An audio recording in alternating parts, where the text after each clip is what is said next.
Jose Magana is an immigration attorney, and he joins us tonight. Jose, thanks for coming on. Thanks for having me, Tucker. So the president, as you know, has put on the table, and Republicans, you just heard from the senator, are willing to back up legalizing, giving amnesty to 1.8 million people who came here illegally. If that happens, if Trump does sign a bill giving citizenship to these people, will you vote for Trump? Will anybody in that group vote for Trump? So, Tucker, I can't vote for Trump because I'm actually a DACA recipient. I've been here for 30 years. I have 2 U.S. citizen brothers. I'm a small business. I'm very aware of that, but I'm including you in that. So if this goes through, you will get a path to citizenship. Unfortunately, this won't go through, Tucker, because the plan that the White House has proposed simply has no legs. I've met with hundreds of Republican offices in the House and in the Senate. There's not 18 votes in the House, and there's not even 50 votes in the Senate. There's no doubt that a lot of Republicans on the Hill are adamantly in favor of open borders. That's why these people are here in the first place. I mean, you don't need to convince me of that. So, but I don't want to argue the politics of it. I want to argue the principle of it. What matters? What's right and what's wrong? What about this bill is unacceptable to you? So I want to know what happened to the President Trump that campaigned during 2016 who promised to be an advocate of legal immigration. This framework would radically cut legal immigration to levels not seen since the Great Depression. That's not true, it's actually. Absolutely levels true. not seen since 1995, since but whatever. You have got the wrong numbers. But look, I'm not going to get them in your face. The point is, this bill does what specifically that you think is unacceptable? Chain migration stays. It's limited to the nuclear family, but you still get to bring your nuclear family. They just can't bring a lot of other people after them. Should they be able to? I mean, well, President Trump himself during the campaign promised that he would put a big, beautiful door at our nation's border for legal family immigration. So this would bring, we get 500, let's just say 500,000 legal immigrants a year. What should be the number if that's not enough? So right now we have about 1 million, actually, that little get over a green million, cards. right. I think the number should be slightly more. I think during S744, should be what? Because why? I think 1.5 million, 2 million, because immigration makes this nation consistently great. You know, 86% of the American public, including 79% of registered Republicans, want the Dreamers to stay here, but not actually no. I mean, as long as you're going to throw poll numbers around, with which I'm familiar, there's no group of Americans that wants 2 million legal immigrants a year. I mean, Pew just polled this 2 weeks ago.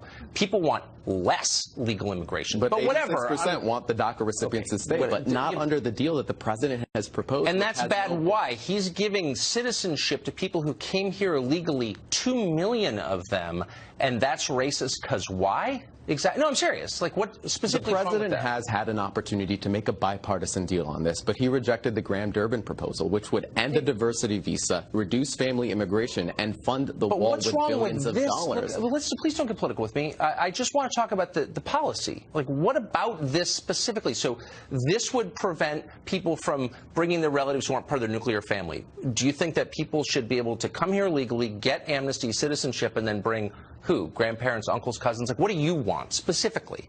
I think our system is incredibly restrictive. Already, you can't sponsor grandparents, uncles, cousins. It takes decades to bring your family here, and often they can't come because of collateral provisions in the INA. So we have a restrictive system already, So you should be able Tucker. to bring, you should be able to come here illegally, get amnesty, then become a citizen. You didn't go through the normal path. You snuck in the country. You're here illegally, but we give you amnesty, and you should be able to bring your cousins, your uncles, and your grandparents. That's what you believe. Most of those normal paths are actually being eliminated by the White House immigration proposal. If this White House is so committed to legal immigration, why does it try to end it? No, but these are people who came here illegally. We have no duty to keep them. We could deport them, including you. No offense. I'm just saying, like, I hope you wouldn't deport me, Tucker. Well, lots of countries deport people. Lots of them. Dominican Republic, Japan, Israel. A lot of countries do it. But we don't set our immigration policies based on other countries. We don't. I'm just saying we have no moral responsibility to deal with people who aren't citizens, because our responsibility is to citizens.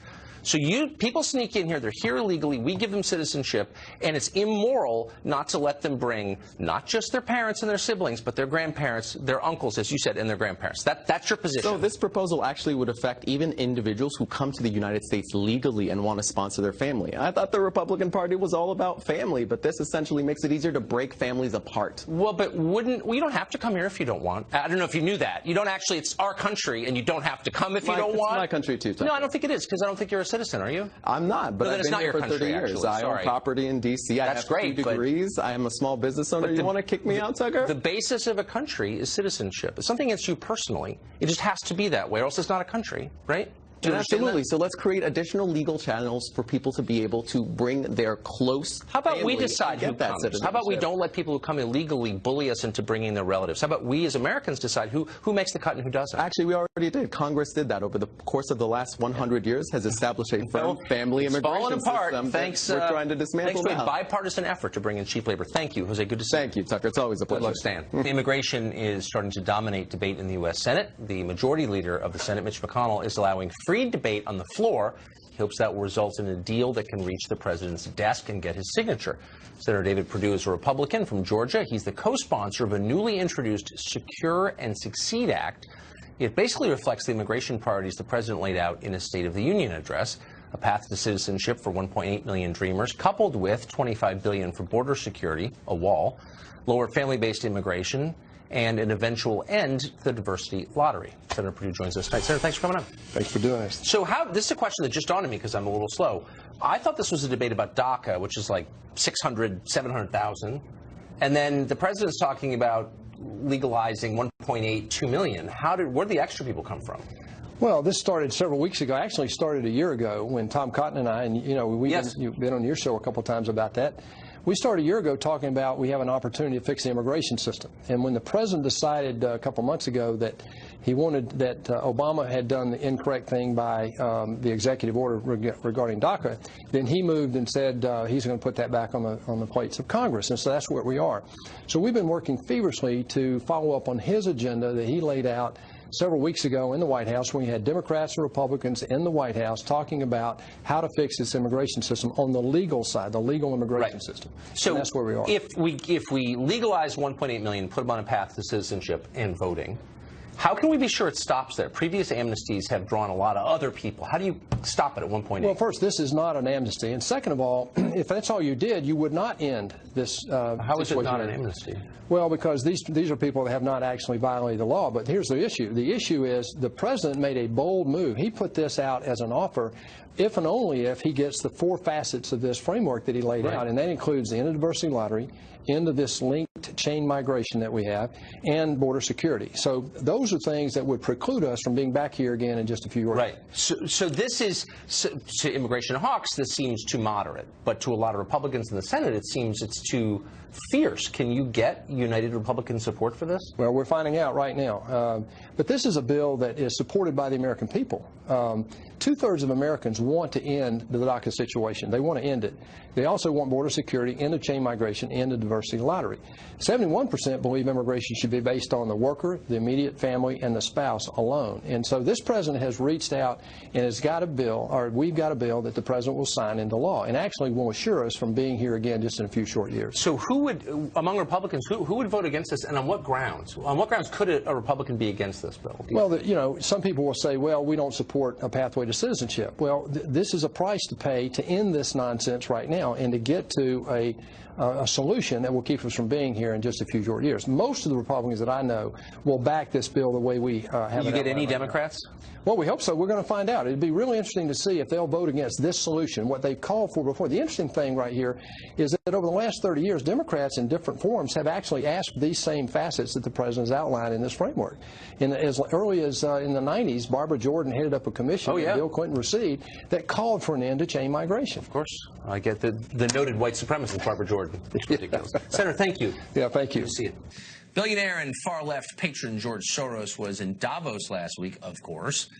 He was talking. He called the big tech companies like Google and Facebook a menace to society. He's right about that. But then he kept going. He said the current administration in Washington is not just bad for the country, it's an existential threat to civilization itself. Civilization itself. Steve Hilton hosts The Next Revolution here on Fox 9 every Sunday night. A fantastic show. He does not agree with this assessment, and he joins us tonight from California. Hey, Steve.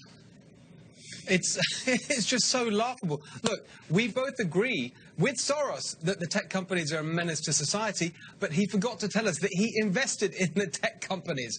It is so laughable.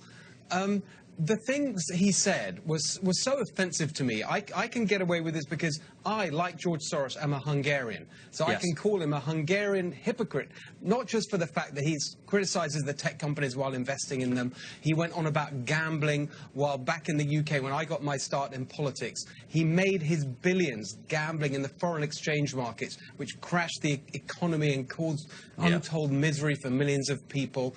But when it comes to this question of the open society that he argues Donald Trump is wrecking, he really should know better, because he and I share experience of that. Communism in Hungary, that's a real attack on the open society. So it's so disgusting for him to make that comparison. Well, it is disgusting, but it's of a piece with his behavior over decades, as you just pointed out. But since you followed this guy pretty closely, and I think you're great at big picture things, we just learned that he's paying, giving campaign money to district attorney races around the country, and he's doing a lot of other things. What ties them all together? What's his vision? What does he want for America? What's the point of all this? I think you know what I really think is the simple answer to that? I think it's guilt. I think he's guilty at the way he's made his money, gambling in the casino of the financial markets, and he's trying to atone for that. A lot of the liberal elite are exactly in that position. And again, it comes back to hypocrisy, the Hungarian hypocrite. He, like all the other liberal elite, jump up and down and go on about dark money in politics and the evil Koch brothers, and yet he's doing exactly this. But it's not just that he's supporting this particular candidate in these rather obscure races around the country. He's actually effectively covering it up. Those donations are not made public to the electorate before the election. And this is exactly the kind of corruption in politics that the rest of the time they love to condemn. I mean, they really... I took a look, by the way, Tucker. The candidate certainly didn't want to recognize the contribution of her big benefactor. She said thank you to a lot of people after her campaign. Someone called Sherry Murphy. Your help was major. Her local Progress family, the YEO network, whatever that is, and even, wait for it, Tucker, your favorite publication, Teen Vogue. This candidate thanks Teen Vogue, but not George Soros, who basically handed her position on a plate. Amazing. Everything that Soros pays for in this country makes America weaker and more divided. That seems to be a connection to me. Steve Hilton, great to